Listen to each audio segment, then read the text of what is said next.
Praise Lord. प्रभु की महिमा हो। परमेश्वर महान है और प्रभु अद्भुत काम करता है। आइए हम वचन में जाएंगे इस समय और हम देखेंगे कि परमेश्वर हमसे क्या बातचीत करना चाहता है। तो हम देखते हैं यशाया 12 अध्याय। आज का मनन का विषय है यशाया 12 अध्याय।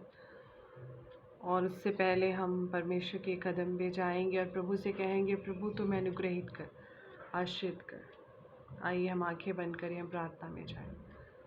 धन्यवाद धन्यवाद परमेश्वर, हम पूरे हृदय से धन्यवाद देते हैं तेरी उपस्थिति के लिए, अनुग्रह के लिए धन्यवाद देते हैं परमेश्वर। अभी तक तूने चलाया, अपने अनुग्रह में रखा प्रभु, और भी तेरी कृपा में रहना चाहते हैं। तुमसे बातें कर, अनुग्रहित कर। आज का वचन हम सब के लिए आशीष का कारण होने का धन्यवाद। प्रार्थना सुना यीशु के नाम से विनती मांगते, आमीन आमीन। तो आज के वचन में जब हम जाते हैं तो हमें याद रखना है कि एक एक वचन जो है बहुत ही महत्वपूर्ण है। जैसे कि यशाया जो है वो पुस्तक, वो भविष्यवक्ता की पुस्तक कहा जाता है। भविष्यवाणियाँ हैं उसमें।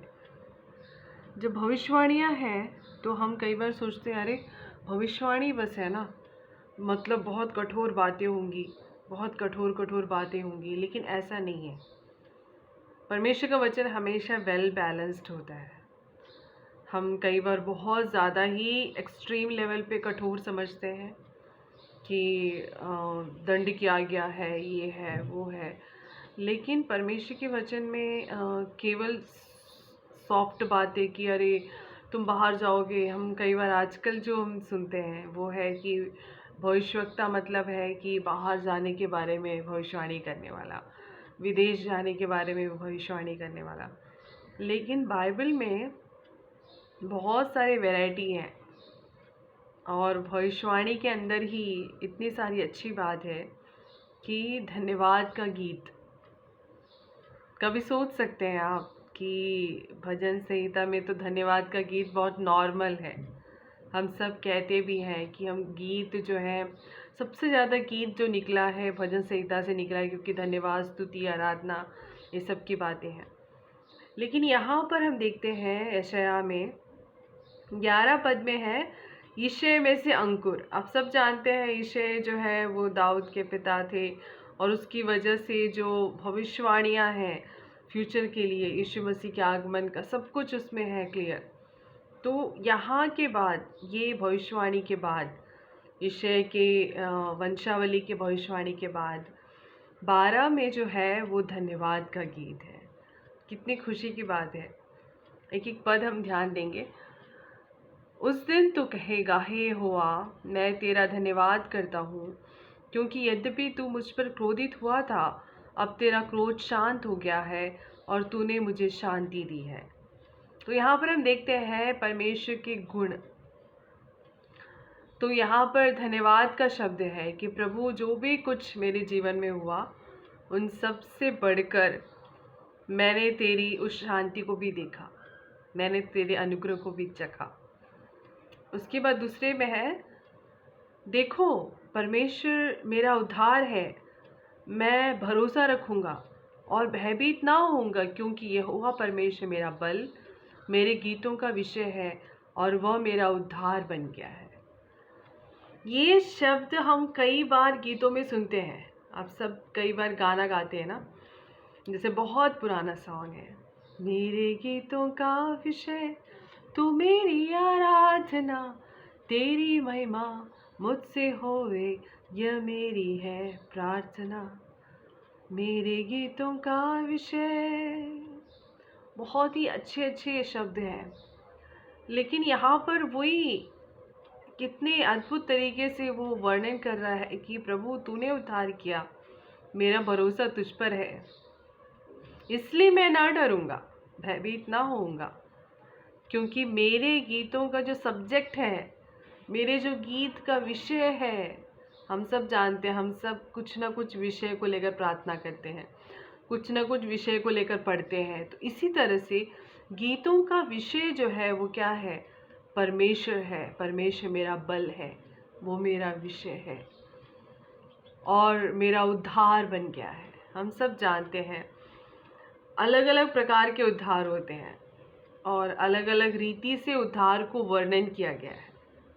यहाँ पर हम देखते हैं, और उस दिन तुम कहोगे यहोवा का धन्यवाद करो, उसके नाम से प्रार्थना करो, सब जातियों में उसके कामों का वर्णन करो, उसकी घोषणा करो कि उसका नाम अति महान है। कितना प्यारा शब्द है कि तुम आनंद के साथ उद्धार के सोते के जल भरोगे और उस दिन तुम कहोगे यहोवा का धन्यवाद करो। तो उद्धार के बाद जो आनंद आता है, उद्धार का सोता का जल भरते हैं। अब सभी जानते हैं यीशु मसीह जीवन का सोता है, जीवन का जल है। और उस दिन तुम कहोगे यहोवा का धन्यवाद करो। मैंने पहले भी कहा कि जब भी मिरेकल होता है, चमत्कार होता है, तो हम हमेशा कहते हैं यहोवा का धन्यवाद करो और उसके नाम से प्रार्थना करो, सब जातियों में उसके नाम में उसके कामों का वर्णन करो। तो आप सब जानते हैं जब भी मिरेकल होता है तो क्या करते हैं, हम वर्णन करते हैं, हम प्रभु की महिमा को ऊंचा उठाते हैं। भजन गाकर यहोवा की स्तुति करो, क्योंकि उसने प्रतापमय कार्य किए हैं, यह समस्त पृथ्वी पर प्रकट हो। इसलिए कहते हैं जब भी परमेश्वर ने कुछ अद्भुत काम किए हैं, चुप ना रहें, बल्कि सबको ये बताएं कि सच में कितना अद्भुत कार्य है। हम सब जानते हैं, हम कुछ भी नई बात जब सीख जाते हैं तो हम दूसरों को जाके बताते हैं। वैसे कुछ भी हम नया कुछ फाइंड आउट करते हैं, हम ज़रूर ना ज़रूर किसी ना किसी को बताते। इसी तरह से परमेश्वर ने उद्धार के काम किए, प्रभु ने आप सबके जीवन में मिरेकल किए हैं, बहुत अच्छी अच्छी बातें प्रभु ने की है। उसका वर्णन करें, शांत न रहें, प्रभु के उस महान कार्य की घोषणा करें। उसके बाद आगे लिखा है, भजन गाकर यहोवा की स्तुति करो, क्योंकि उसने प्रतापमय कार्य किए हैं, यह समस्त पृथ्वी पर प्रकट हो। हम सब जानते हैं भजन जो गाते हैं हम प्रभु के लिए गाते हैं, भजन से प्रभु का नाम ऊंचा उठाते हैं। तो प्रतापमय कार्य सबके जीवन में हुए हैं। कोई नहीं कह सकता कि ये प्रभु ने मेरे जीवन में कुछ नहीं किया, ऐसा हो ही नहीं सकता। हाँ, ये है कि कई बार बहुत ज़्यादा दिखता नहीं, लेकिन कहीं ना कहीं जो हम जीवित हैं, सांस ले रहे हैं, ये सिर्फ और सिर्फ परमेश्वर के अद्भुत काम है। इसी प्रकार से हम आगे देखते हैं कि परमेश्वर जो है हमसे क्या कहना चाहता है। हे सियोन के निवासियों, जय जयकार करो और ऊंचे स्वर से आनंद मनाओ, क्योंकि इस्राएल का पवित्र तुम्हारे मध्य महान है। सोचिएगा, स्तुति प्रशंसा से शुरू हुआ और अंत भी स्तुति और धन्यवाद और जय जयकार के साथ है। मतलब सियोन के निवासी हम सब जो हैं वो कहीं ना कहीं यहाँ पर हमारा जो निवास है वो प्रभु के अनुग्रह में, प्रभु की उपस्थिति में जब हम रहते हैं तो वो सियोन जैसा हम बना सकते हैं, क्योंकि प्रभु जहाँ मध्य में है, यहाँ कहता है इस्राएल का पवित्र तुम्हारे मध्य महान है। हमारे मध्य में है इसलिए हम उसकी स्तुति करते हैं, हमारे मध्य में है इसलिए उसका नाम ऊंचा उठाते हैं। तो इसलिए उसका जय जयकार करना। और कई लोग कहते हैं कि ऊंचे स्वर से आनंद मनाना ठीक है, नहीं है, लेकिन वचन तो कहता है, लेकिन ये डिपेंड करता है। आप देखिएगा, ये भजन संहिता मैंने नहीं पढ़ा है, ये पढ़ा है मैंने यशायाह से, भविष्यवक्ता की पुस्तक से, स्तुति धन्यवाद के गीत पढ़ा है मैंने। तो मतलब भविष्यवाणी के बाद हमें धन्यवाद स्तुति के गीत गाना चाहिए, क्योंकि प्रभु का नाम हम ऊंचा उठाते हैं तो प्रभु को अच्छा लगता है। हम कई बार देखते हैं कि अरे कैसे भी हम आराधना कर सकते हैं। एक बहुत अच्छी बात है परमेश्वर की कि परमेश्वर दिल की बातों को समझते हैं।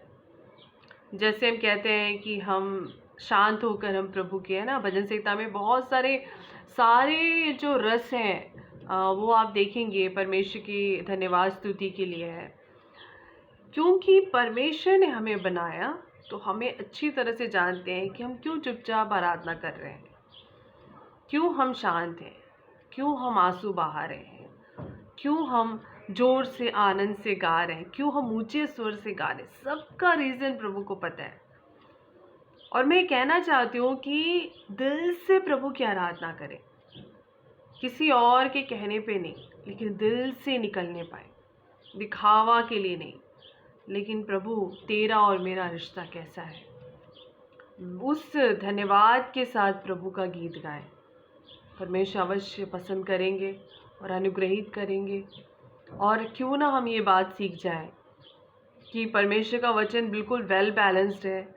यहाँ तक कि भविष्यवक्ता की पुस्तक में प्रॉफिटिक मेजर जो प्रॉफिटिक बुक है उसके अंदर धन्यवाद का गीत का वर्णन है। इसका मतलब कितना इम्पोर्टेंट है धन्यवाद देना। हम सब जानते हैं कि परमेश्वर चाहते हैं कि हम धन्यवाद दें।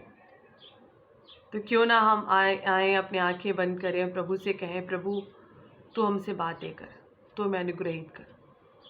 प्यारे पिता, हम धन्यवाद देते हैं इस वचन के लिए।